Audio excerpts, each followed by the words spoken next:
Hi there, welcome to the channel and welcome back if you're a return viewer. My name's Kerry and you're watching the Christchurch Review of Books. Now it's been 3 or 4 weeks since I did one of these. It seems like forever. Unfortunately, life in all its guises has been intruding into my spare time, for good and for bad. In the future things may get a little more sporadic like this. I just don't know at the moment. Things are happening at a rapid pace and I just don't know how the future's going to be. But in the meantime, a book to review, and the book today is Richard Osman's The Last Devil to Die. And this is the 4th in the immensely popular Thursday Murder Club book series. I think this book has been #1 bestseller in the UK for about 6 weeks now, and the books are popular all around the world and been translated everywhere. If you're unfamiliar with the series, it's basically the adventures or misadventures of a group of retirees in the Cooper's Chase retirement village complex in the UK. It's kind of an idyllic setting, and these retirees at least started out as an intellectual exercise. They would investigate, look at the files of cold cases or historical murder cases, and you know, just to pass the time once a week. And in the first book, they ended up landing themselves in a live murder case, and the adventures have continued from there. The first book is actually called The Thursday Murder Club. The second one was, let me just check, The Man Who Died Twice. The third one was The Bullet That Missed, and of course the fourth one we have now, The Last Devil to Die. I've enjoyed all the books in the series to varying values. The first book was a lot of fun. It was highly entertaining, and I think it's garnered the description in the media like cozy crime thrillers or cozy thrillers, and that was pretty accurate description of the first book. This group of characters, as a whole, kind of managed to comment on modern society and the weirdness and unusualness of modern life from an angle that you may not be familiar with, from the angle of retired people looking at the world today. And that kind of mixed in with the hijinks of the crime fighting and all that type of thing. It made a really nice mix. And these are characters that you know, when a new book comes out, you really want to meet up with them again and spend time with them again in the book and find out what they're doing.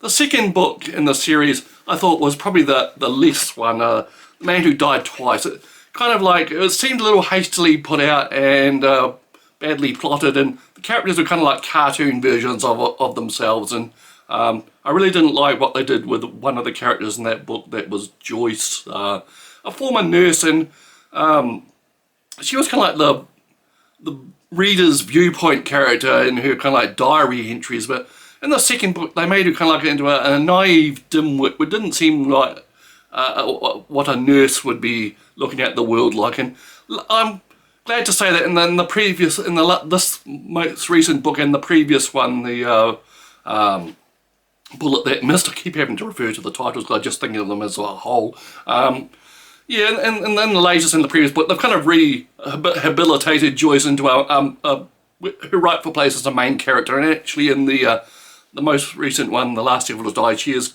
almost kind of taking the lead in some parts.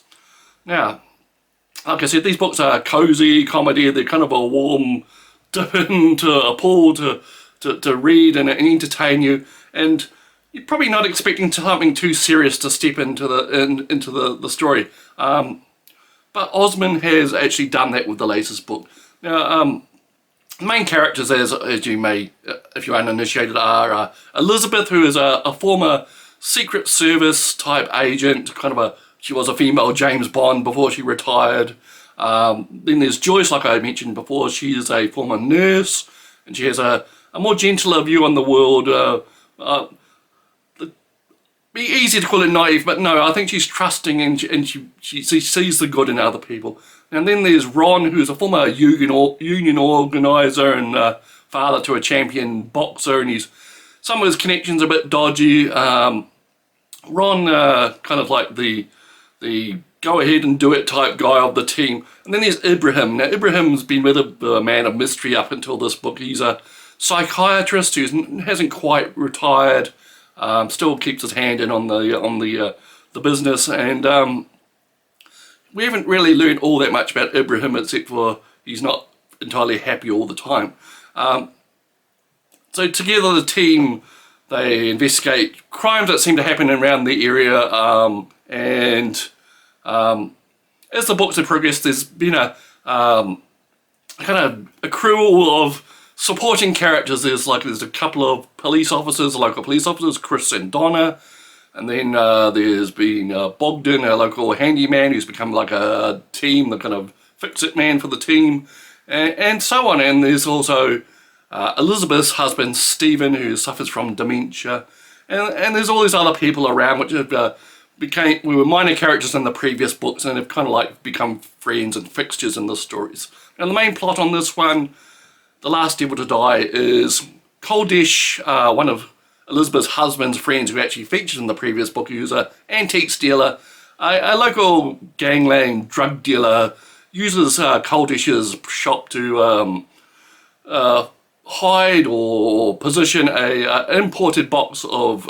heroin, and something happens, we don't know initially, and Koldesh ends up being shot and found dead in the forest. Now this spurs the main team into action, into finding out his murders, and the story of this unsolved mystery is quite simple, but things keep escalating. Other people keep getting murdered. The body count in this book is probably the highest of the entire series. People just keep dying, and it's all related to this box, and it becomes obvious that a box of heroin, which is worth a paltry $100,000, just can't be responsible for so many people dying and so much skullduggery going on, and there's something else happening here, and it's up to the team to find out. And we don't really get a solution to that mystery until quite near the end of the book. As usual, it's entertaining, but there is a kind of serious, sober kind of side to this book, more so than any other books in the series. And Osman has said that this is going to be the last one in the series for quite a while, because he's moving to writing an entire new detective series involving a father-daughter detectives team. And this book's these series, the Thursday Murder Club books, are going to be put on hold for a while, but he promises he'll go back to them eventually. So he has left us with quite a different type of book to go on with as he moves on to other fresh fields. The humour's still there, the wry commentary on modern life and society is still there, but there's a sober seam in this book, more serious than the other ones. And at the same time, he uses all the supporting characters which have been gathered around the main team to great effect to kind of build more of a subtle, organic type of story this time around. It's more serious and it's more complex, and I think it's actually longer than the previous books, but it's hard to tell because of this. My paperback copy is in quite large print, so it may be a similar length to the previous books, I'm not sure. The serious stuff mainly regards Elizabeth's husband, Stephen. It's been building up in the last few books that he's dealing with dementia, and he doesn't quite know where he is and who he is from day to day. Elizabeth has been trying to compartmentalise this and keep it to the side while she has all these adventures with the team, and it becomes basically in this book too much, too big a thing, and Elizabeth and Stephen decide to take a course of action that you may not be expecting. Actually, the story leads you to expect one thing to happen, and something else quite serious actually happens, and it ends up affecting the whole team and affecting their relationships with other people. And this is like the serious side of the book. I wasn't expecting this from these cozy crime thrillers.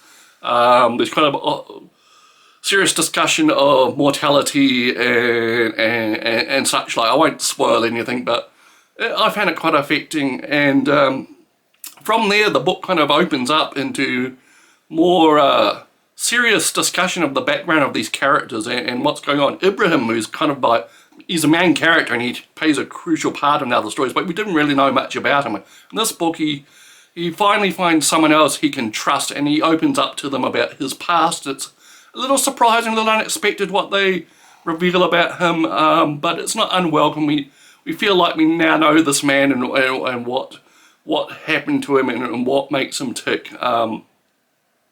On the other hand, there's still a lot of comedy. There's a lot of jokey stuff and looking at things from different angles.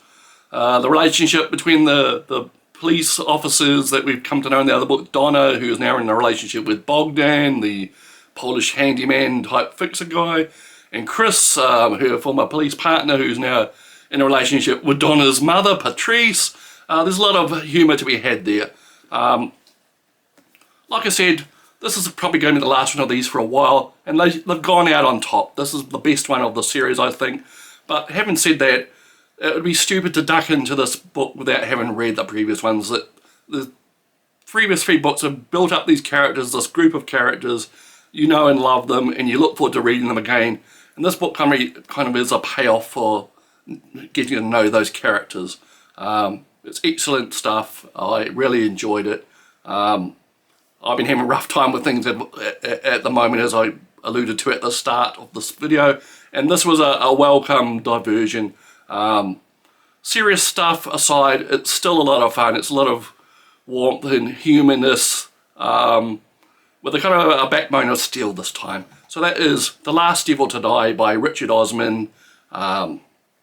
If you're a fan of the series, you'll be getting this, no doubt, anyway. If you haven't started the series, I would start from the first book, The Thursday Murder Club, and work your way through them to this one. You won't regret it. They're an excellent read. And yeah, that's my video for today. So I hope you enjoyed it. We'll be seeing you again sometime soon. Until then, enjoy your day, and we'll see you next time.